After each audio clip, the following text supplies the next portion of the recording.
Well, first off, thanks to Reince, not just for that great introduction, but Reince has been a great friend for so many, many years. But I got to tell you, even though I'm a little bit biased as a fellow cheesehead, I think you would all agree, and I appreciate the support that all of you have here for your tremendous national chairman, because my bias aside, as you all know, in the last nearly 4 years, I've traveled this country quite a bit, being under attack by some of those groups from Washington, and oftentimes, particularly after the 2012 recall election, Reince and I were out in various parts of the country talking about the party. And I don't know of a more tireless advocate for this party at the national, the state, and the county level than your national chairman, Reince Priebus. You have a tremendous asset.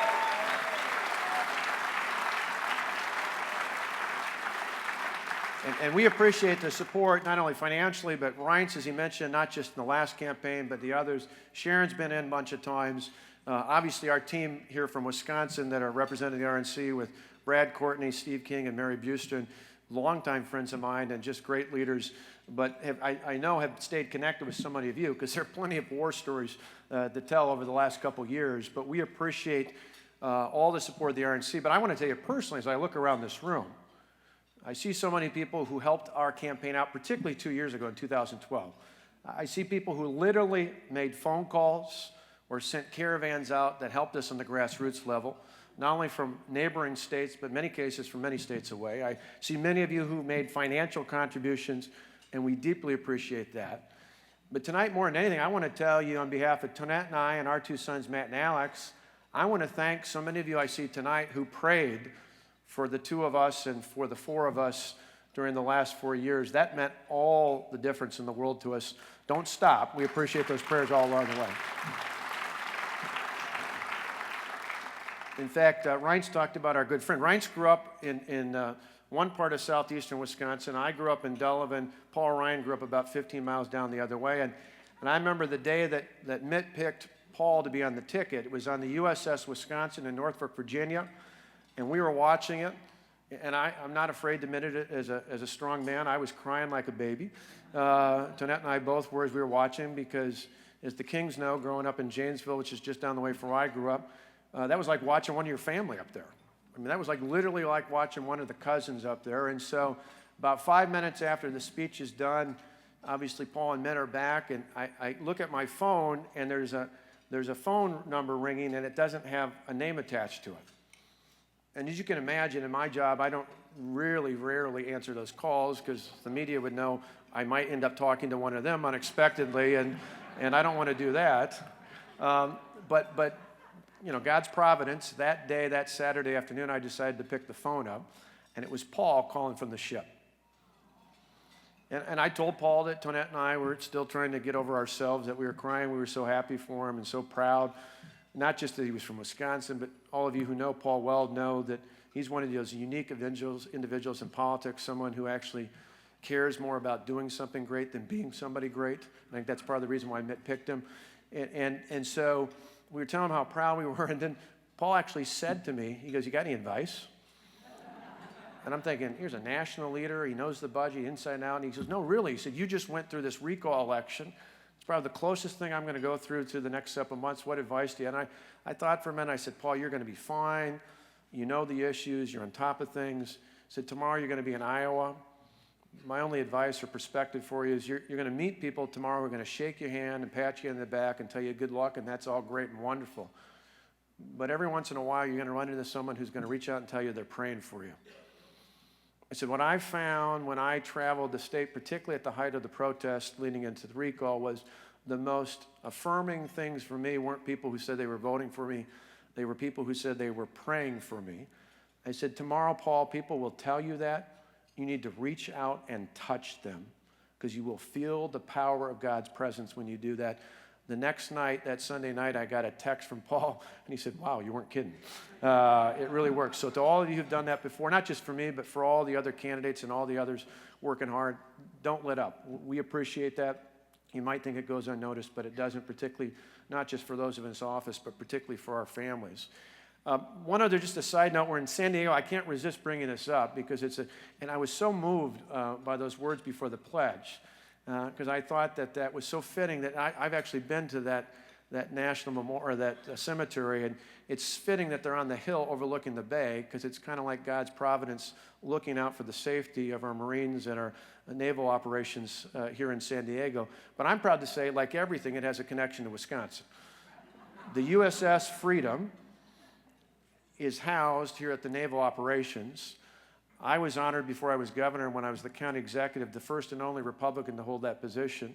On November 8th of 2008, we commissioned that ship on Lake Michigan. Believe that, a ship that sails the seas, the first naval vessel commissioned since World War II on the Great Lakes, was in Milwaukee, Wisconsin. It was built in Marinette. Not only pride for Wisconsin, but for any of the Michigan folks here, which is right on the border with Menominee up in the UP. And we're proud to say that the USS Freedom came from Wisconsin right here in San Diego.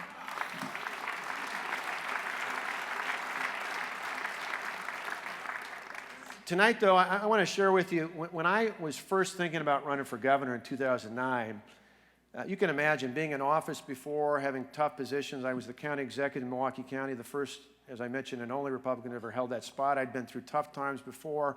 I'd faced tough challenges, but running for a statewide office, as many of you have been involved with, you know is not an easy task.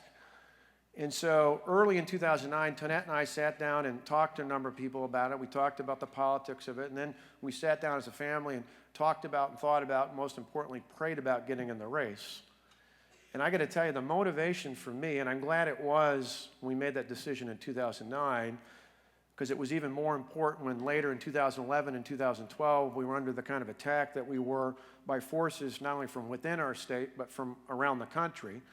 I'm glad that the decision ultimately was about praying about getting in, and the reason we did was our sons, Matt and Alex, who today are 19 and 20, obviously almost 5 years ago, were a bit younger, still in high school. I looked at my state at that time, after my governor at that time being second-term Democrat, and the damage that he had done to the state of Wisconsin. We decided to make that decision to get in the race because we were afraid, as parents, that our children were going to grow up in a state that wasn't as great as the Wisconsin we grew up in. I don't know about all of you, but as a parent, I just said that's fundamentally unacceptable. Just fundamentally unacceptable. A week ago, Monday at the inauguration, those two boys, Matt and Alex, 19 and 20, did my wife, their mother, and I proud by being the masters of ceremony for that inaugural event. And I was proud to say in my address that because of our reforms in the great state of Wisconsin, they're now growing up in a state that's even better than the state that I grew up in.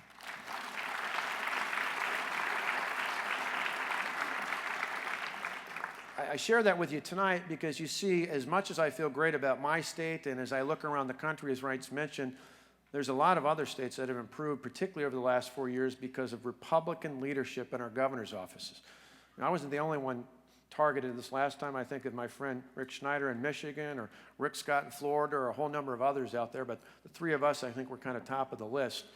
And I think of the remarkable turnaround you look at from 2010 to now that has really been driven by Republican leadership. In fact, at the National Convention a few years ago, I mentioned at that time, if you looked at every state in America and you compared the states led by Republican governors versus the states led by Democrat governors, there's a 1% lower unemployment rate on average each month.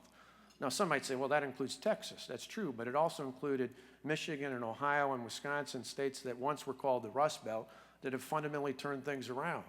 And so you can see the impact of the leadership. And I'm excited about what's happening across this country in our states. I'm an optimist. I'd like to see more of that. But I got to tell you pretty candidly, I look at our country, and I'm worried about our country the same way I was worried about my state back in 2009.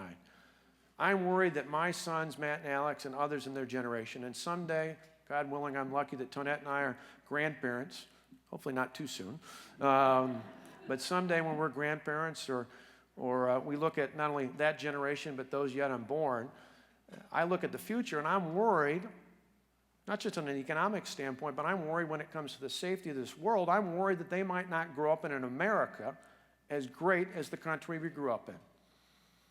And I hope you join with me tonight in saying that as parents and grandparents and as Americans, the idea that the next generation might grow up in a country that's not at least as great as the one we grew up in is fundamentally unacceptable.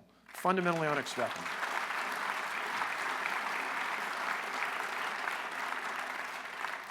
And so tonight I want to share a vision with you. I think we have a unique opportunity going forward, not only for the good of this party, but more importantly for the good of this country, to find a new, fresh leader out there that can take big, bold ideas, take ideas that come from outside of Washington, from in the states and all the way down to the grassroots, and do so in a way that hopefully has the backing of a track record, a proven track record of success to show that common sense conservative reforms can work, not just in Wisconsin, but they can work all across America.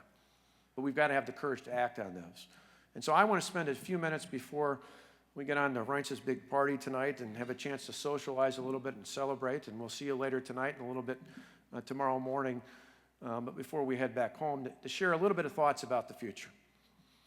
One of the things I look at is, we talk about the election that we just had across this country on November 4th, and RNC alluded to it. I was out, one of the best things about being in a campaign is the bus tour. I actually like the campaign. I know that might seem odd sometimes to some people outside of politics. I suppose I should, because 3 times in 4 years I better like it, or it'd be a pretty miserable life, right? But I like the campaign, and to me, one of the best parts about campaigning is going out on the bus tour. Because I love going to factories and farms and small businesses. We did a lot of rallies along the way. As the team from Wisconsin knows, our effort this year was unique. Instead of having a separate infrastructure for our campaign for grassroots, we did it all through our state party. So we did a lot of victory centers. Me and Tonette and the boys, others reinforced the grassroots efforts because we didn't want a hollow victory. We wanted to make sure that I won, but so did the Assembly and the Senate and our Attorney General and all of our other candidates. And so we put a lot of time.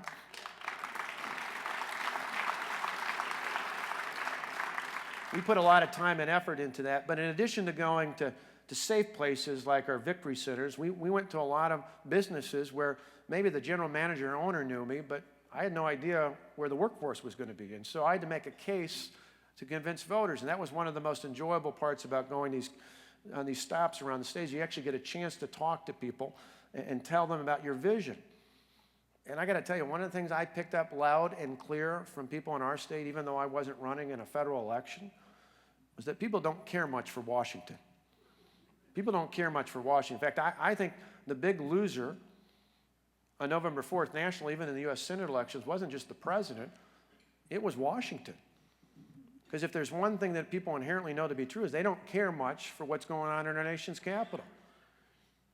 I remember as we neared the end of the campaign and we'd stop at these factories and we'd see all these workers around, I'd often ask them a question. I'd say, how many of you have seen the TV ads out there?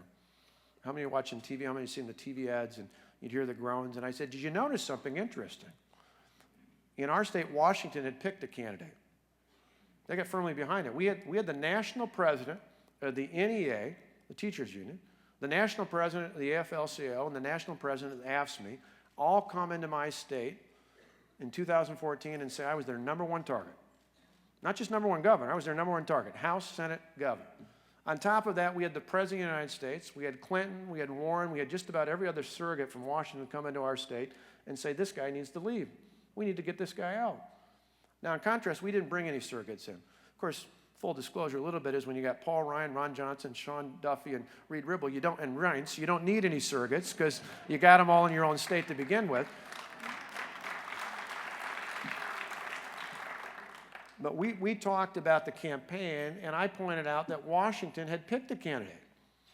The big government special interest in Washington had picked a candidate, and it was anybody but me.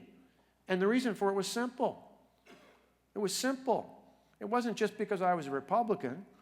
It was because we took the power out of the hands of the big government special interest, and we put it firmly in the hands of the hard-working taxpayers, and they didn't much like that.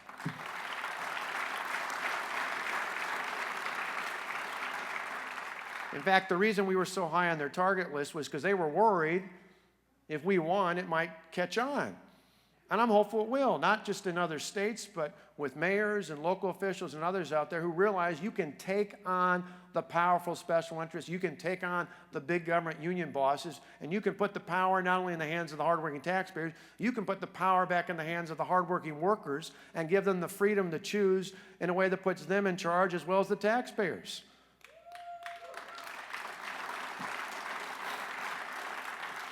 Now, the other part I like about that is it not only worked in our state. Remember, our state's a state that hasn't gone Republican for president since I was in high school, more than 30 years ago. It's a state, while we've had success, thankfully, the last few years with Reince teeing it up and Brad continuing it now, we have not carried the state of Wisconsin for a Republican in a presidential election since 1984. As you all know with your math, that's the year Ronald Reagan carried everything but Minnesota and the District of Columbia, so that almost really doesn't even count. But we were able to win because we had a proven record, and it was a contrast to what they saw with the big government special interest out of Washington. Now, what I take from that, what I learned from that to share with you this weekend, is the fact that I think we can carry that same sort of message when it comes to 2016 as well. You see, it's almost overwhelmingly likely that Hillary Clinton, the former Secretary of State, is going to be the nominee for the other party. And I think the other big loser on November 4th wasn't just Washington and the president, it was Hillary Rodham Clinton. And let me tell you why. The reason Hillary Clinton was the big loser is because she embodies Washington. She lives in Washington. She worked in Washington for this president and his administration. She worked in Washington when she was part of the United States Senate. She lived in Washington when she was part of the White House along with her husband when he was president of the United States. You look at everything that people dislike about Washington, she embodies it. You know, Washington has that top-down, go along to get along, government knows best mentality that's something of the past. What we need is a contrast to that says we need a fresh, new perspective that says the answers to the ailments of our nation do not come out of our nation's capital. They come not only out of our states, but more importantly from the people of the state at the grassroots. We need a bottom-up approach that says we're going to embrace the grassroots to restore this great country.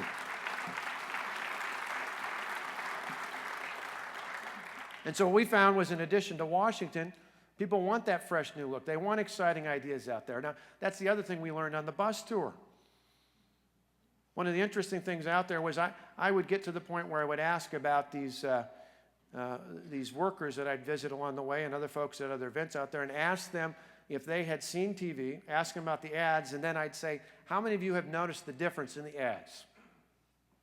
And in our case, the difference was that you literally had almost all the ads from our opponent.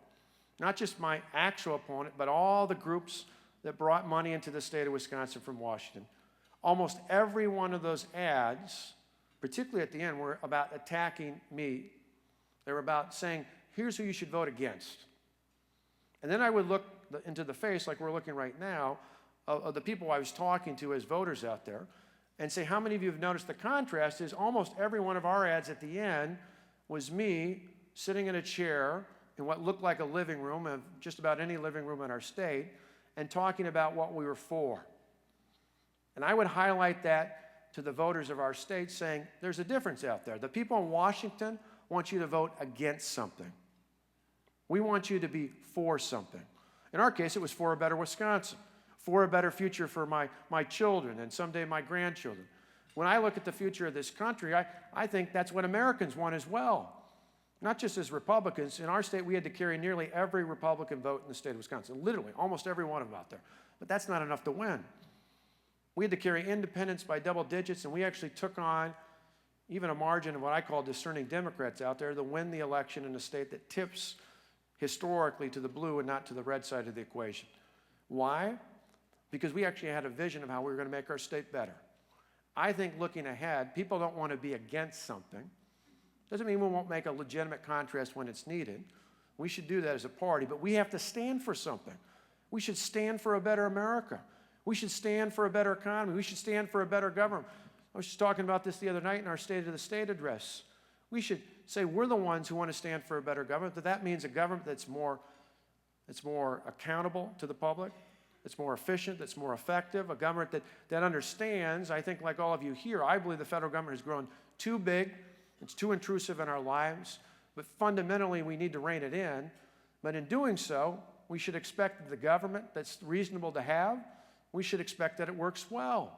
And that's something that people want out of us. They say, yeah, we should have limited government, we should have it focused, but for what's left should actually work. You look along the line out there and say, when it comes to America, we need to have an opportunity to say that we're for a safer, more prosperous America. That means actually having a border that's secure.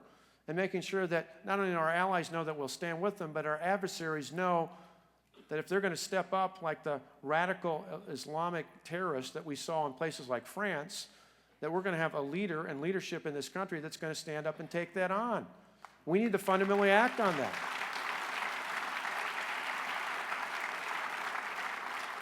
And so we have an opportunity to be for something out there, fundamentally to be for something going forward. The last thing I would just tell you, though, is on top of all of that, I believe in addition to offering a contrast, to pointing out that Washington isn't the place for the answers to the challenges that we face in this country, that for us going forward, if we're going to be up against particularly Hillary Clinton, we've got to offer a new, fresh approach, and ideally it's one that comes from the states. The reason for that, the reason we mentioned last week in our inaugural address, is because in the states is the place where we actually get things done. That matters. That matters because it's not enough just to give a speech or to talk about things. I think voters, not just Republicans, I think the voters that are going to decide the election state by state all across this great country 2 years from now, what they want to know is not only that you have a vision, not only is it something that relates to where they're at in their homes and in their states and not coming out of Washington, they want to know that it's a vision that can actually work. That's where I think our states offer a great example of leadership out there. Common sense conservative reforms that work. Now, I get a lot of attention for what we did taking on the public employee unions a few years ago. I talked about that. It wasn't anything small. I mean, for us, it wasn't just about collective bargaining. A lot of folks out here in California talk about reining in seniority. Many of you may not know this, but we actually got rid of seniority as part of our reforms a couple years ago. In our state, in our schools, our local officials can actually hire and fire based on merit. We can pay based on performance. That means we can put the best and the brightest in our classrooms and keep them there.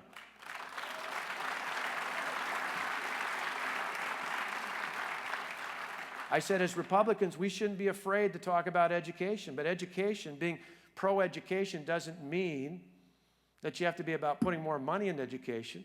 It means about spending that money more wisely and empowering the states and ultimately local school districts to do that. We can talk about that out there because we've done it in states like Wisconsin and others across the country. But we've done it in other areas out there. In fact, I was kidding some folks before, told me when I was a year or two back here in San Diego, some folks had asked me to sign a copy of the book we put out about a year and a half ago. And there's a title of a chapter in the book that says, hey, we did that too. Because after what we went through with, at the peak of it, there was about 100,000 protesters in and around our state capitol. We had to deal with the protests. We had to deal with the recalls. We had to deal with the death threats. We had to deal with our own recall in addition to the ones of the senators that were done in Wisconsin. A lot of people think all that we did was about unions. And we did some big things, as I mentioned. Got rid of seniority, changed collective bargaining, even got rid of the requirement that local and state government has to check or has to sign off on giving a portion of those dues. There's no longer dues check off. In fact, in our state, we take it so far, we prohibit by law the state government or any local government from taking even voluntarily money out of your paycheck for union dues. If you want to be a part of a union, you can in the public sector, but you've got to write a check out just like you would to your church or your synagogue.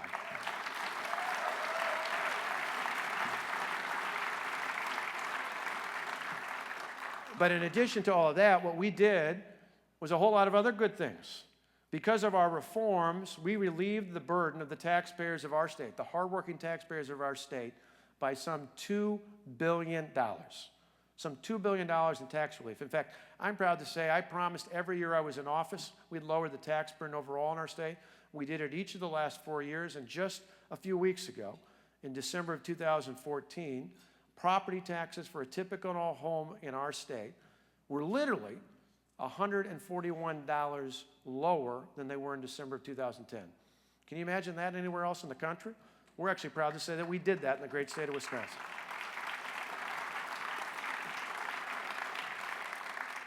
Now, I always laugh when some people in my state, sometimes the Democrats complain somehow that we're obsessed with lowering the tax burden. I said, well, it's simple. I want to put more people in the hands of the people in my state, just like I think as Republicans we should be making the case that we want to put more money back in the hands of the American people so they can put that money to work. Because we understand that government doesn't create jobs, people do. The example I will often give them is in a few weeks on February 6th, Tonette and I will celebrate our 23rd wedding anniversary. 23rd wedding anniversary on February 6th of all dates. And not long after I was first married to Tonette in 1993, I made a critical mistake as a newlywed. I went to Kohl's department stores. Now, Kohl's are from Wisconsin. I don't know how many of you have Kohl's in your states around the country. Probably understand a little bit about it, but I made a critical mistake, and some of you are going to catch on to this sooner than others. But I made a critical mistake. I went to Kohl's, and I bought something at the price it was marked at. I can tell by those laughing you actually know about Kohl's, right?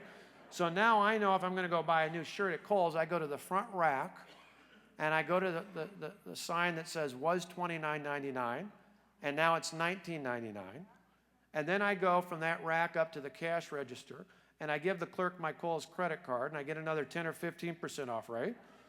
And then, because I've been trained, I get the Sunday insert out from the newspaper, and I get the little scratch off that says I get another 10 or 15% off, right? And then, because we go there a lot, I take the little thing we got in the mail recently. And then, because Tonette was probably there last week, I take my Kohl's cash, and I give it to the cashier.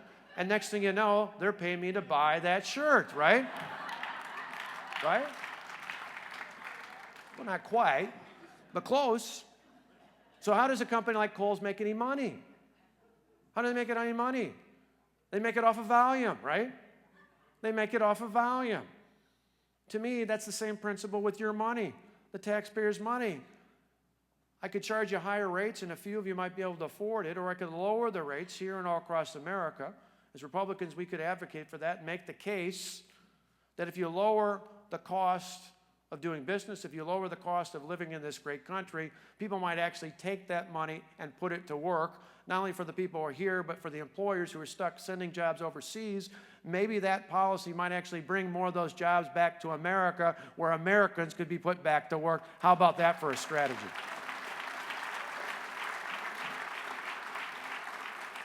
And so those are the sorts of things that we've done. And don't be confused. You know, Reince said, you know, all the talk about the election, about, this really wasn't for anything. It was against things. It was against the president. I just don't buy into that. They talk about low voter turnout. In our state, we had the highest midterm turnout we've had in more than 50 years. More than 50 years. We had turnout in our state. And don't say, well, you can't be a conservative on this issue or that issue, because we did it not only in economic and fiscal issues. We had a strong pro-life agenda over the last 4 years. I signed concealed carry in the Castle Doctrine. I signed in law voter ID. We did just about everything you can dream of a common sense conservative agenda. We got it done in Wisconsin over the last 4 years. And you know what? In that state that hadn't gone Republican for president since 1984, we got elected for the third time in 4 years. To me, that's proof positive in a swing state like Wisconsin. If you can do it, you can do it anywhere.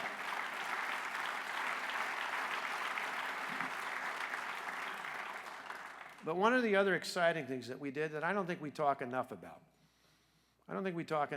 is we took aggressive action to go out and help our fellow citizens transition from government dependence to work, from government dependence to true independence. And let me tell you what I mean by it. A good example of this is up until a few years ago, Wisconsin was one of almost every, there's only a handful of states that don't fit this mix. Almost every state in America right now has a waiver from the federal requirement that goes all the way back to welfare reform when Tommy Thompson and John Engler and others pushed, and finally with the House and the Senate pushed President Clinton after 3 vetoes to sign it into law. Over the years, that's kind of come unraveled. And so most states have a waiver from the requirement that says if you're an able-bodied adult without children, and you want to get food stamps, the old rule used to be that you actually had to be enrolled in employment training, so when a job became available, you'd be ready for that job. Well, a few years ago, after I became governor, we got rid of that waiver in Wisconsin. We're one of the handful of states that now says exactly that. The rule is, if you're an able-bodied adult and you don't have children, in my state now, if you want to get assistance through food stamps, you have to be enrolled in one of our employability training programs. Now, you can imagine what things were like in our state capital. Madison's kind of just a little bit left of Pravda on most issues, so it's a pretty liberal area. It's kind of like Berkeley and Austin and other places like that out there. And so in Madison, in our state capital, when we proposed this, you know what they were saying? They're saying, oh, the governor hates poor people. He's trying to make it hard to get government assistance. said, no, I'm not. And I got to tell this great story. I said, I'm not making it harder to get government assistance. I'm making it easier to get a job. You see, there was a woman that really inspired me to do this. A woman I met, or I talked to from Milwaukee, Wisconsin, who even before this requirement had signed up voluntarily for one of our early employability training programs. And she did so well in that the folks encouraged her to go on, and she started training to be a certified nursing assistant. So a couple years ago, when I was giving my State of the State address, and it's not as big or as widely covered, obviously, the State of the Union, but I wanted to do like the president of any party does. They put people up in the gallery and they point to them in the speech. I wanted Elizabeth to be there so I could make the case by telling her story. But she couldn't do it. She couldn't do it. She was working. She had gotten hired as a certified nursing assistant, so that day she was working, and she loved her job so much she was going back to school that night to be a registered nurse. I said, that's the story we've got to tell.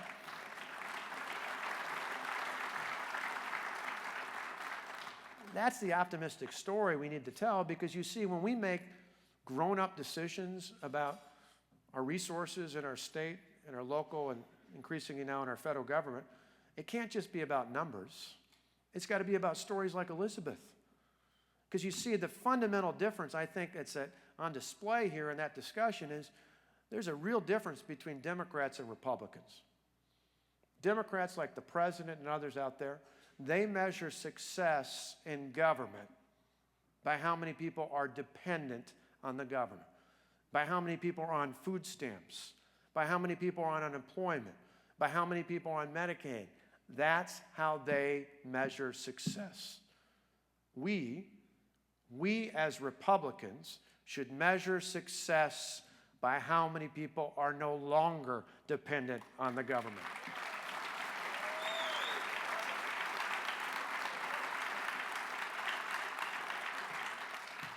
You see, that's not just a conservative Republican ideal, that's the American dream, right? I mean, I think about, we were kidding about Reince and Paul and I growing up. When I grew up in that small town of Delavan, back in the 70s and the 80s, I got to tell you, I don't ever remember a person in my class saying to me, hey, Scott, someday when I grow up, I want to become dependent on the government.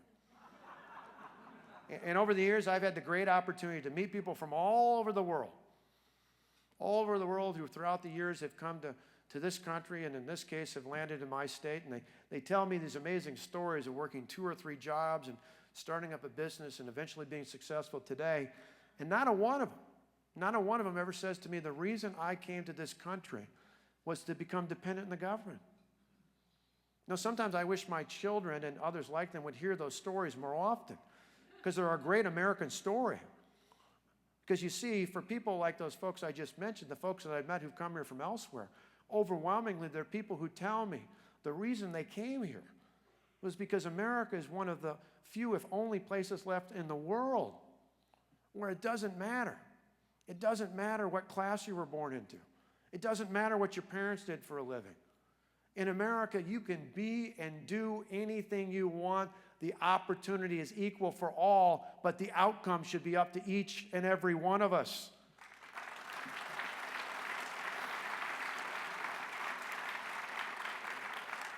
To me, that's the point I want to reinforce tonight. It's not just about being from outside of Washington. It's not just about new, fresh ideas that are proven out there. I think in the end, the most important thing, not just for our nominee, whoever it might be in 2016, but for all of us, supporting that nominee and supporting for others on the ballot, we've got to make that personal connection to the voters, that what we really stand for is empowering each and every one of them to live their piece of the American dream, whatever that dream might be. For some, it might be charting out a course of their career. For others, it might be starting out their own company. For others, it might be owning their own home. But I think for the vast majority of us in this country, the American dream ties in right to where I started, and that is we want our children to grow up in an America that's even greater than the America we grew up in. We have that chance. We have that opportunity. We have the ability to make that case. And if you don't remember anything else, I said the best argument I make to people about why Republicans stand with everyday Americans is that we believe in the American dream, and we understand there's a reason why people take a day off in this country to celebrate the 4th of July and not the 15th of April is because in America, we celebrate our independence from the government, not our dependence on it. Thank you for what you've done to help this party. Thank you, more importantly, for what you've done to help this great country. Let's keep it up going forward. God bless you, and God bless this great country.